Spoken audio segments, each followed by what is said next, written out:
want me to rape him?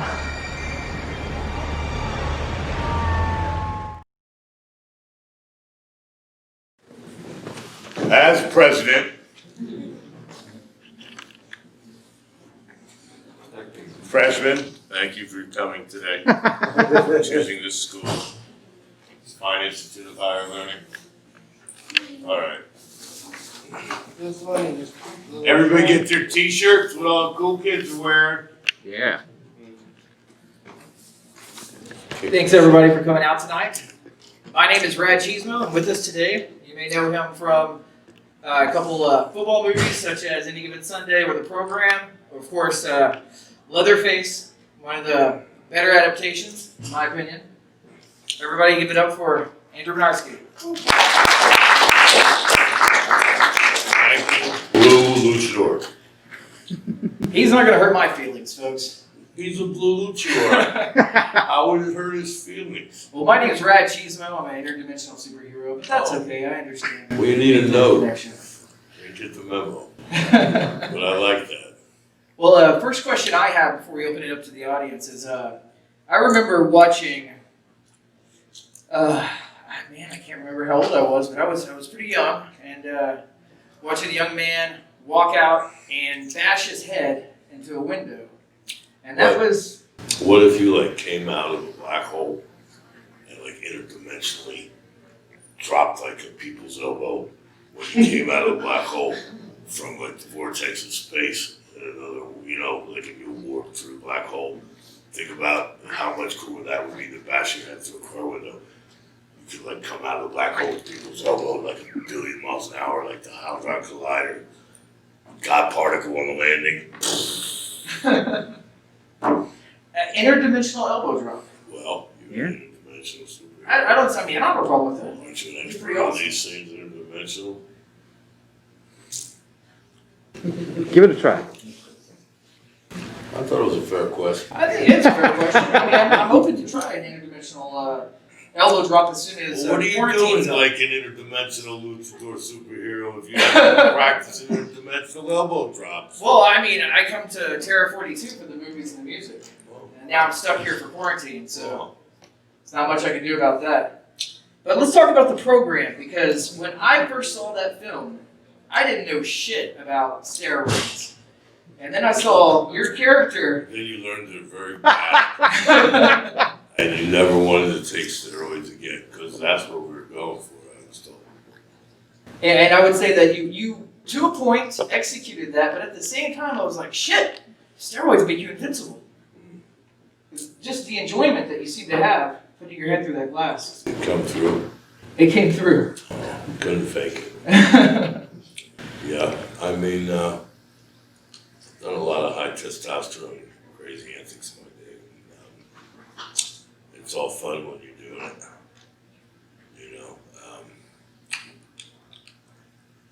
Don't try it at home. Goldberg, it didn't work out too well when he tried to smash his arm through the limo and ripped his arm off. But you have to be careful with that stuff. It's not for any Steve-O or Johnny Knoxville in the neighborhood.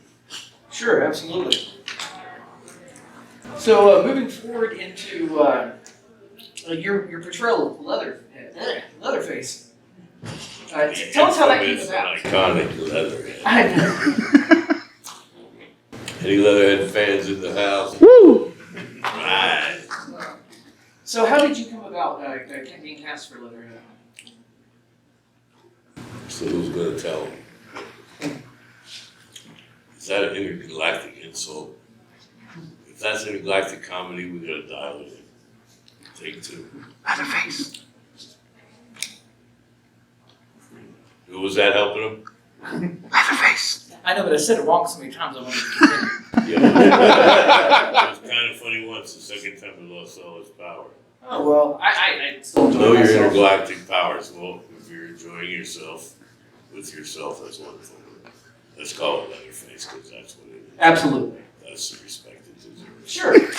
So, I had worked with Michael Bay on Pearl Harbor, and I read that he had started this company, Pilot Dunes, by buying the rights to the Texas Chainsaw Massacre. I thought, my ex-wife at the time told me I should get in on the movie. I said, well, what would I do in that? And she goes, you should play the fucking guy. I go, oh, fuck, that would be something. I was like, I'm probably the wrong guy to chase you to your death with a wet noodle, let alone completely checked out and crazy, fresh faces. I mean, that would be a big problem. Kind of like Willie McGinnis or Howie Long with rabies. And, it would be a bad time for you. Better run. Because, that apex predator stuff. You can run from the bear, but you better start not thinking about it already, because they tell you not to run from the bear, but eventually you're going to have to run. And it probably won't work for you, but, I looked at it like that, and it was hard work, but I think it paid off. It was cool. All right, I'm going to open up some questions to the audience. Anyone have any questions for Andrew? Oh, so I told Michael Bay, I was born to wear the mask. And he was quoted as that affected him. Really? That I told him at a Christmas party that I was born to wear the mask. He's like, what are you doing? This guy says acting, you're like, it's pretty scary, right, already. So he's like, I was sold. And, I just thought that, it worked. So I put my faith in it. And I hope y'all like it. That's why you're here. So it worked out. There's a cool new doll I just made, like 18 years later. I see somebody else getting in on the act, making like a sideshow style kind of little mini. So it's pretty cool. It's surprising, that I love that we're still inspiring artists this far off, to get into the craft and to put out new products and new companies doing 2003 Leatherface figures in 2020. But the world's scary out there, folks. Horror movies, remember when they used to nobody died and it was like harmless, escapist stuff and you had fun and you got scared and nobody had to die? It's so not like the real world anymore, so it's a beautiful thing. But, Well, you definitely took a menacing approach with the character. I feel like it's one of those moments where when you get there, it's done. Each time there was no hope. There was no, it didn't have that false hope, even false hope. It was just like, bang, you're there. It's over. Meat is meat. Meat is meat. Meat is meat, Tommy. Okay, I'll open up to you. Did you have a favorite kill?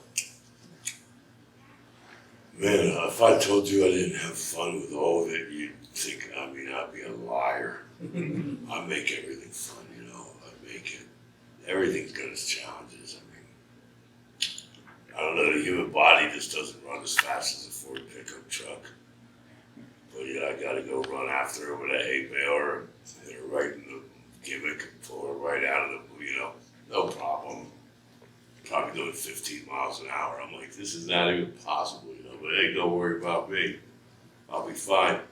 So I pulled my calf on the first one, set the whole scene for the day, But it's a great scene, You gotta work hard for some stuff like that, but it sure wasn't, it was anything but easy, and it was definitely a challenge every day to try to find my limits. What I could do was a performance based on a lot of athletics and a lot of younger, faster people than me. So, Jessica Biel was really fast. I was like, I'll give you a head start, baby. And then I'm like, if I want to be in the same frame as this girl, I better go. I went, oh, why did I wait so long? But I don't know, there's nothing. I went as hard as I ever did playing football, doing that movie. That helped me prepare for, not complaining and just putting up with ridiculous stuff. The outfit was so stinky and they couldn't wash it because of continuity. was like they throw it wet in a garment bag and hang it overnight. The next day there'd be black mold on the thing, and you know, it's like the girls are all getting their hair brushed. I'm getting redressed in some wet, damp, black, moldy stench with flies buzzing around my head. So, in like 110-degree weather with a painter's tarp over my chest and a rubber head. So, I mean, it was tough. It could have killed a lot of people. But luckily it didn't kill me. So, it was a good time. Take another question. Sir. How heavy was the chainsaw that you were using? Was there more than just one, or was there two? Yeah, they were all like, they had like a variation that had like a smoking gimmick in it for when they really wanted it smoky. And there was times when, you know, there was a real chain. If I had to cut through wood or something in the scene, and you know, or a bicycle chain, but you know, you can't use a bike chain if you're gonna stop the saw at minimum focus for effect. You know, you gotta make it so the closer you get, the realer all the weapons really have to be. So it makes it a lot more dangerous than people, you know, they presume, oh, that's all fake, this and that in the movies. Yeah, well, if you shoot from the tree across the street, it is. You can use a rubber knife, you can use a rubber ducky. But the closer you get, if you want to see things, you know, like a chainsaw stop spinning, it's only scary if it's a real blade. So you gotta be right there at the minimum focus of the camera when you get to that point. So it's a lot more technical than people would imagine. They think it's just method acting and going bananas, but I mean, key is nobody died, you know, and it's all fun until somebody does or somebody gets hurt. And nobody's making any more chainsaw movies, horror movies, or any of that fun stuff anymore. That's gotta be it, you know.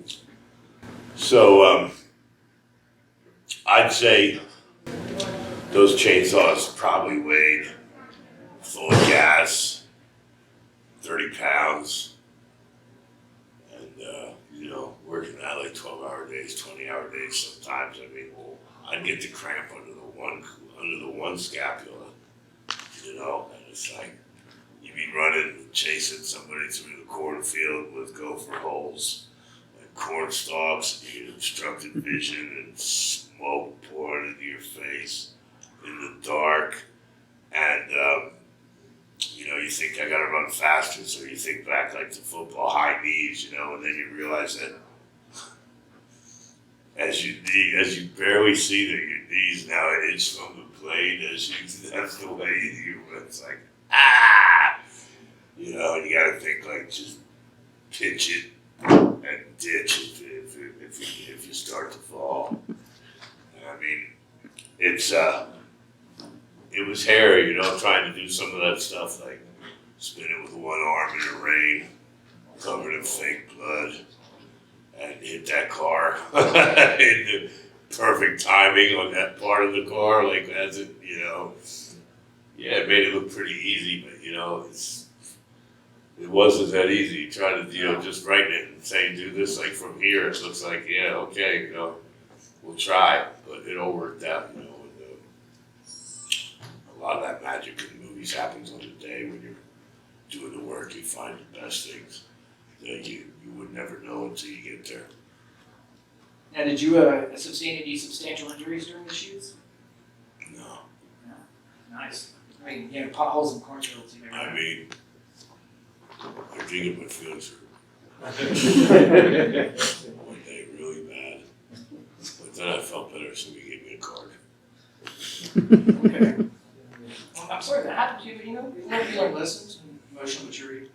Yeah, I mean, Matt Bomer was very nice and kind to me afterwards, so he made me feel it's not hurt anymore. That was my only injury. Heard. Another question? Yes, sir. I want to go back. This may be your first film role, 1991's underrated For musical smart people? musical comedy. For smart people? Oh, I love this movie, man. It's literally one of my favorites. I've watched it all the the time. fourth wall for the hell of it. Because if you're Bruce Willis, you're right. Everybody, he knew it would work. Yeah. And it's good stuff. Hudson Hawk. Seriously. How about this one? Agreed. How Like much? It's a mad, mad world. And Yeah. moonlighting. There you have it. Yeah, but how much of Butterfinger was your personality? I mean, Not this is the much. first time. I mean, This is the first time I've met you. You're kind of a smart funny ass. It is sounds like. funny. Whatever's clever. You know, I've gotten far by letting people think I'm a big dumb idiot. That always works for me. I think the bear's a big dumb idiot too, and they just keep staring at the stars and taking a pee and don't look over your shoulder, and next thing you know, the bear's there, or he's where he wants to be. So to play somebody, you know, really crazy, you can't have somebody really crazy, Mhm. or you have a fucking lunatic serial killer criminal, and they're hard to schedule on the day of days. They're really unreliable like that when they start murdering people and skipping town and not showing up, production delays, you know. I can see that. By the time they get out, you know, it's a totally different character, you know, recast. No, but to play somebody really stupid, you gotta really get the humor. I mean, it kind of goes back to like Some Like It Hot, that kind of stuff, you know, and big, dumb, funny guys like, dude, I was in the garage, boss, with you. You told me to rub those guys out. Shut up. Your timing and voice in that movie were great, though. Absolutely. Well, you know what? I learned by the best. And, you know, I got a chance when I was very green and inexperienced to co-star in the most expensive, biggest film ever produced. International fucking runaway train called Hudson Hawk. You know, with Joe Silver, who had just made like $5 billion for Hollywood and pretty much told everybody to come try to rein him in the fuck off. Mm-hmm. He was giving Bruce Willis's movie, he didn't give a fuck. And he was like the Roger Rabbit character. I'm worried about the refrigerator. You know how much these things cost? Stars, rabbit, stars! 3 birds? It was horrible. I mean, like, that was a character of Joel Silver, pretty much how he was. But, you know, after you make $5 billion in studios, they're not treating you like an asshole either. Or cool. Yeah. You know, the line will be long to replace the next guy that wants to make that money with you. So, I really respected what he was doing. I mean, it was crazy. You learn the good and the bad. You know, doing something like that for your first time. I mean, I learned how to smoke Cuban cigars in Budapest from James Coburn, you know, and talked about Bruce Lee and stuff. And, you know, I was 21 years old and didn't know anything about acting. I just thought I was clever enough that it wasn't rocket science. But, you know, I really got to spend time with some great people. Bruce Willis gave me the chance, you know, to learn from these guys who, you know, really went out of their way to teach me everything they could. And, you know, they were like, don't look now, Jimbo, but you're stealing all the laughs in this movie. And I'd be like, fuck, I don't know what to say, you know. Like if that's even at all true, it's because of the opportunity and the love that you guys fucking give me. And, you know, you just inspire the hell out of me. It just became, it became funny as money. Mm-hmm. And they went through every color page revisions you could imagine. Back then they'd kill trees and dye paper different colors every time they wanted to change the lines or fire a new writer or fucking get another writer. It was like, at one point we were like on hold in Italy at the Hilton, on top of the hill, hanging out with Michael Cooper from the Lakers and Earth, Wind and Fire by the pool for like 8 weeks while they would just hire writers, fired cast members, change countries, change from an action movie to a slapstick comedy.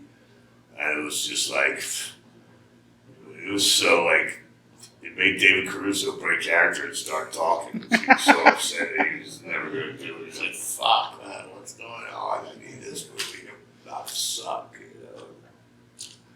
know. You know, whatever's clever, funny is money. That was pretty much the rule. And just go in there with your best ideas and wait till they get a load of me, you know, and just see if they don't just Bruce Willis just go. Good job. I mean, it's that kind of stuff that just happened because I was being as goofy as I could, trying to make it, a sight gag, and running sight gag was pretty much the idea, Not real smart, but, went through Harvard on a scholarship, had some dad in the military industrial complex, and pushed him into the new MTVIA as a favor. He dumped it on some old guy ready to retire that used to blow up space shuttles. And well, the line Almond Joy has says it all. She says, I know candy bars, terrible for code names, but it's better than when we first started. Our code names were venereal diseases. Yeah. You know what it's like being called chlamydia for a year? And he's like, punks. It's the MTVIA. You think the Bay of Pigs is an herbal tea. The Cold War has something to do with penguins. I blew up space shuttles for breakfast. I mean, what a fun movie you bring up, man. I got a little carried away, but Yeah. all the work that I've done is pretty much my passion. Like times of my life, really. I survived that movie. People were out to get it. The industry was out to get Joel Silver, Bruce Willis, who were spending. It was the first movie that went over $100 million in production costs. And it was nice back then. You got all kinds of money and 5-star hotels in Rome and Budapest. And, it was like on Joel Silver. It was wonderful. Like, his motto at the time was, I'm not in this business to make art. I'm in it to buy it. And he owned like 7 Frank Lloyd Wright houses at the time just to prove it. But great people to learn the business from, Could have went bad, but I wasn't really in position to mess it up. I was dancing like a monkey for my life.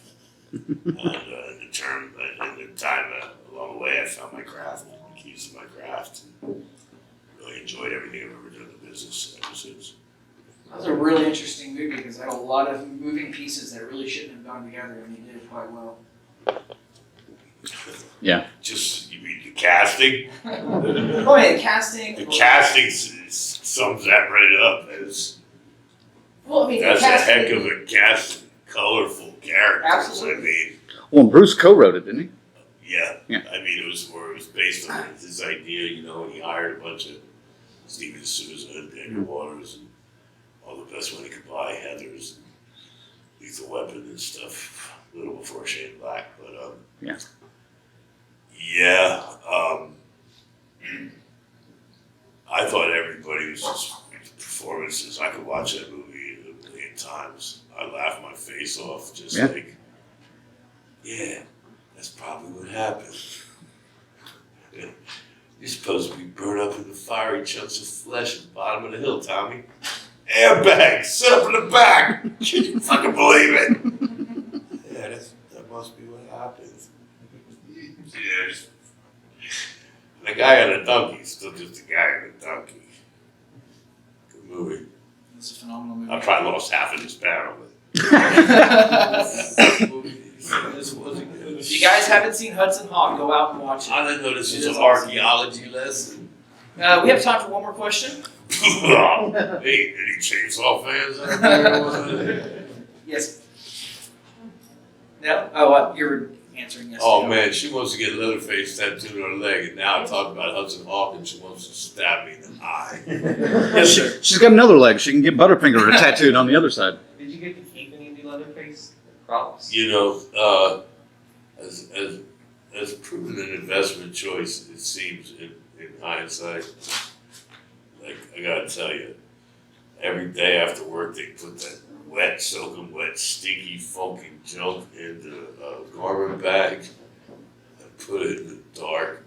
And the next day it would open up to more must and mold, literal black mold. So somebody wants to pay $20,000 for that stage worn. You have at it, bro. I wouldn't ever even wear it again for $20,000. I had enough of that it's literal black mold, and I did it just for you, baby. Now, you want it, you pay 20 grand, and it's your lucky day.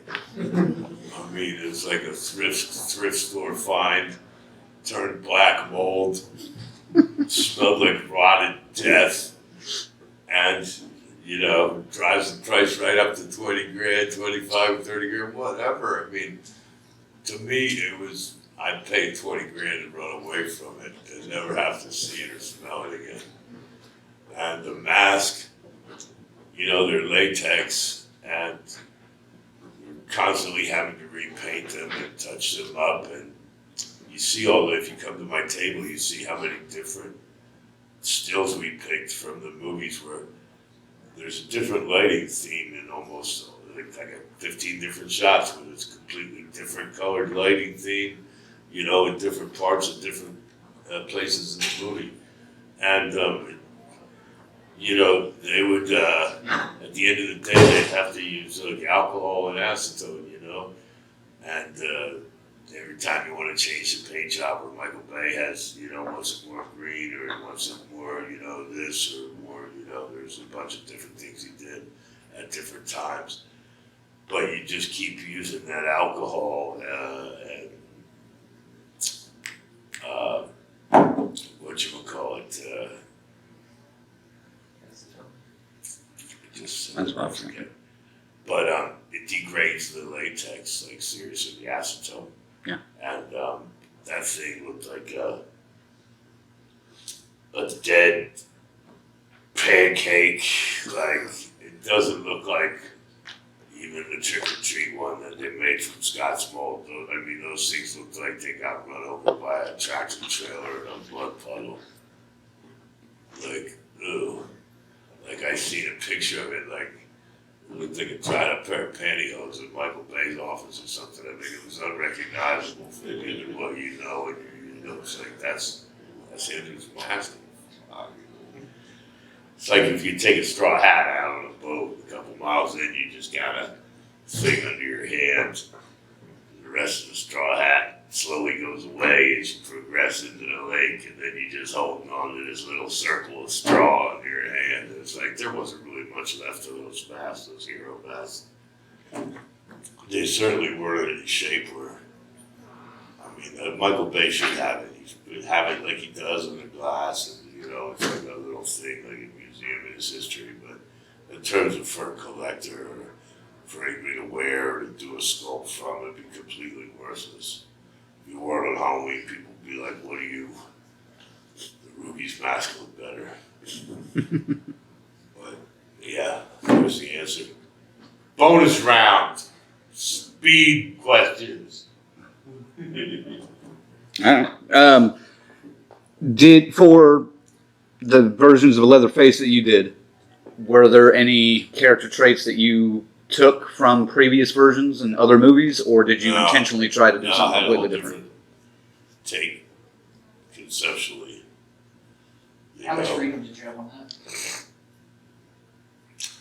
Pretty much my job to make him a bad motherfucker. And deliver and show you what it would look like. And I mean, it's not fun, it's not funny, and nobody's gonna laugh. You might laugh if you're watching it, it's not you.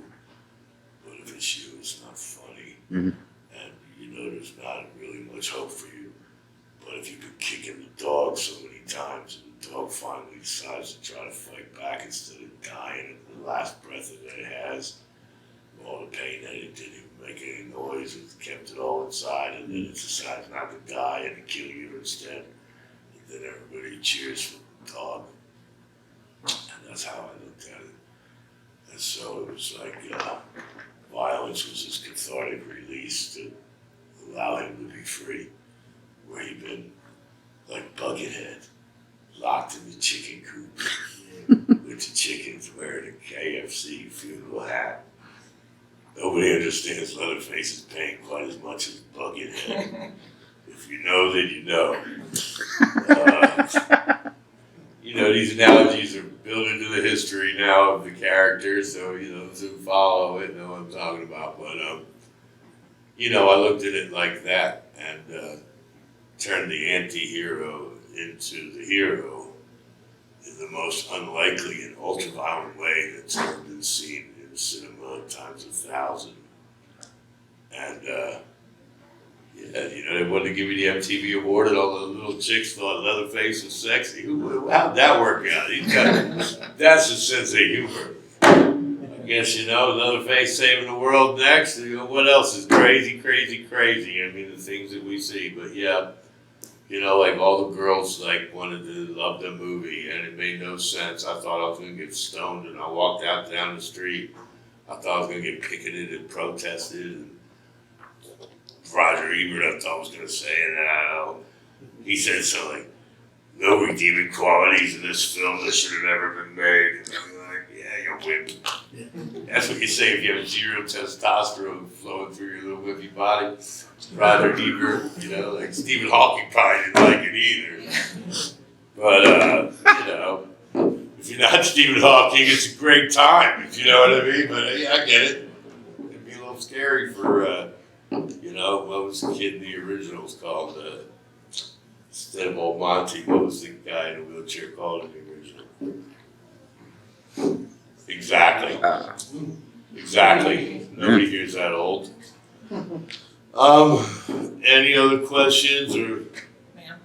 Did any of your co-stars get so scared that they Yeah. couldn't finish a scene, or that you They were weren't so stupid. scared? Like, you know who the stupidest girl is? I'm gonna say it because she's a troublemaker. Yes. That Diora Baird is stupider than a rock. I had to sue these companies because she did an interview on MTV and she said that she made this website write an article that I made this horror movie's gone wrong, and that there was a scene where I messed up when I was supposed to cut somebody's leg on set, and I messed up and I cut the other one. And I'm like, dumb, airheaded, vapid. I'm like, that's how LSD'd out you were from 20 feet away, tied to the bed. And it's in the script. You know the script? That was like the work. It was in the script, girl. Where I cut the leg and then we gotta even it out. Psst, it wasn't real. It's fake. I don't know. She thought I was Leatherface, and I can't work under. You know, how am I gonna work under these conditions? And she's like said, and this magazine, I said, you fact check this stuff? That's a lie. And they told me their source was a Diora Baird interview. And I'm like, she was on the other side of the set. And that's what, I'm like, ugh, models. Serious, I'm not one to hate, but that is dumber than dumb. That's a new level, that's model dumb. That's how you give models a bad name. Here a while back, they have discussed remaking the Maniac Cop franchise. Did they ever approach you about No, that? man, I'm not a freak like Robert, I'm just big. Oh. Look, I'm a big freak, but not like Robert. Oh. He had this jaw thing. I don't have acromegaly either. He had this weird thing where he had like 2,000 teeth in his jaw. It's crazy, you know, shit. He was a really cool guy, though. I felt bad for him at the end. It was kind of tragic, but I shared my table with him at a couple of cons where, you know, he showed up at the end where he wasn't, you know, he just stumbled in and needed some money, and I shared my table with him. I mean, I knew him from a long time, you know, like, he was an all right dude. I would have done, you know, anything that I was offered that I would have a chance that I see that I could kill and knock out of the park. I was looking for opportunities to, you know, hone my craft and do my work and do things the way, you know. If nothing else, it's certainly interesting to look at. You know, you love me or you hate me, but I'm never boring. I'm certainly colorful. And you just never know what I'm gonna do next. You know, I'm not trying to live it down. And, you know, some of you might love me, some of you might come because you hate me and want to hear what I have to say, but I'm not ducking rotten tomatoes and rotten eggs. So I don't suck that bad. And that's what I base my, you know, when I started my career, I figured, well, the first thing is, How do you know if you suck? Well, they ever see it where they throw the rotten fruit at the stage? You know, I'm from Philadelphia, where they'll wrap a D-cell in an ice ball. That's the welcome to Philadelphia version of you suck. Forget the rotten fruit and tomatoes. They'll hit you with a D-cell and an ice ball. But you know, it's gone better than that. So you know, and if you're really scared of me and you hate all that crazy, exciting stuff I do, then they all run away and leave the seats for you fine people that want to enjoy it. So can't please all of them all the time. Bruce Willis taught me that. He says, don't even try. Just play to the people that like what you do, that you know, do it the way you think they'll enjoy it, and stay true to the arts. You know. So who's your favorite band from Philly? The Hooters. No. I just wanted to say, guys, Cinderella. Cinderella. Huh. Yeah, because Tom Kiefer's a rock star. He is Cinderella. The other guys, you don't need them anymore. He plays the guitar, you know, he does hair bands over, and it's just like Tom Kiefer to me is like the American AC/DC Cinderella. They're really, you know, he's that kind of vocalist, you know, somewhere between Bon Scott and Brian Johnson, probably, you know, but I thought that, yeah, Cinderella's probably one of the best bands from Philly. A lot of talent, you know, like Hall & Oates and stuff, but as far as hardcore, you know, Philly, right? Who would you say? Who asked the question? I asked the question. Who do you say? You know, I mean, I'm a big punk rock fan, so probably the Dead Milkmen. Good bitch Camaro, Dude. bitch Camaro. I just got it yesterday. I parked it in the drive by my bitch Camaro. That's it. Guys, thank you so much. I never heard of them. You've probably also never been down to Zipperhead. Yeah, you know, I remember that place. I appreciate you so much, man.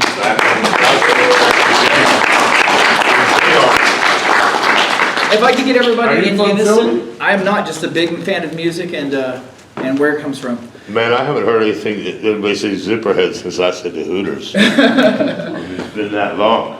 It's probably torn down, you know, that's like back when people threw rice at the Rocky Horror Picture Shows. Right. I think it is gone, yeah. Yeah, you're young to know about that. Hey, we got a bunch of cool pictures. We're gonna be here till 6. If anybody's interested or you need anything like that or you wanted to say anything else, I'm going back. Yeah, are you signing tomorrow too? I am certainly doing that as well. And thanks for everybody coming out and hearing the talk. Appreciate you guys. Thank you. Woo! Give it up. Give yourself a hand up for being the state with the balls to do this after the whole world's canceled on us. I got people talking about October next year and shit. They're so full of it already. They're so just quit until next year in October.